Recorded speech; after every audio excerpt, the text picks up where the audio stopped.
Apokapokink, which means the stream between two hills. He had once found a hollow tree. Now he hid himself in it. He thought only he knew the existence of that tree, and was dismayed when his father tracked him to it.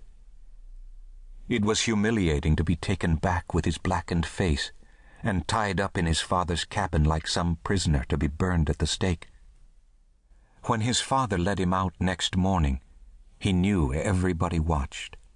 His mother and sisters, the townspeople, his uncle and aunt, his cousins, and his favorite cousin, Half-Arrow, with whom he had ever fished, hunted, and played.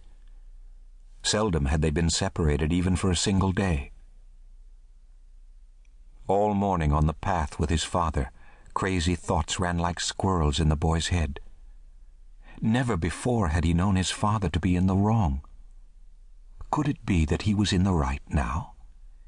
Had he unknowingly left a little white blood in the boy's veins, and was it for this that he must be returned? Then they came in sight of the ugly log redoubts and pale tents of the White Army, and the boy felt sure there was in his body not a drop of blood that knew these things. At the sight and smells of the white man, strong aversion and loathing came over him. He tried with all his young strength to get away. His father had to hold him hard.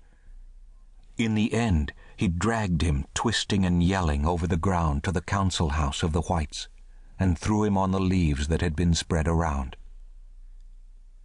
"I gave Talking Paper that I bring him," he told the white guards.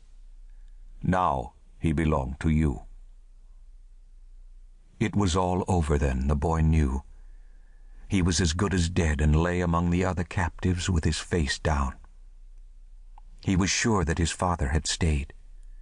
He could feel his presence and smell the sweet inner bark of the red willow mixed with the dried sumac leaves of his pipe. When dusk fell, a white guard came up.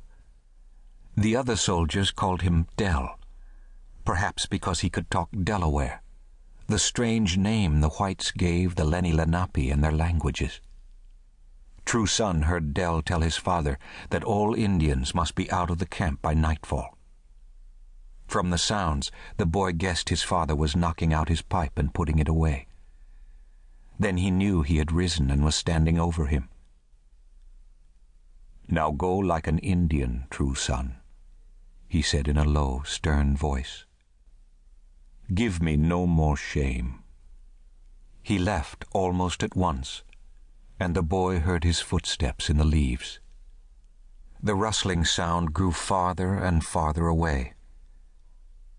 When he sat up, his father was gone. But never before or since was the place his father was going back to so clear and beautiful in the boy's mind. He could see the great oaks and shiverbark hickories standing over the village in the autumn dusk, the smoke rising from the double row of cabins with the street between, and the shining white reflection of the sky in the Tuscarawas beyond. Fallen red, brown, and golden leaves lay over roofs and bushes, street and forest floor. Tramping through them could be made out the friendly forms of those he knew, warriors and hunters, squaws, and the boys, dogs, and girls he had played with.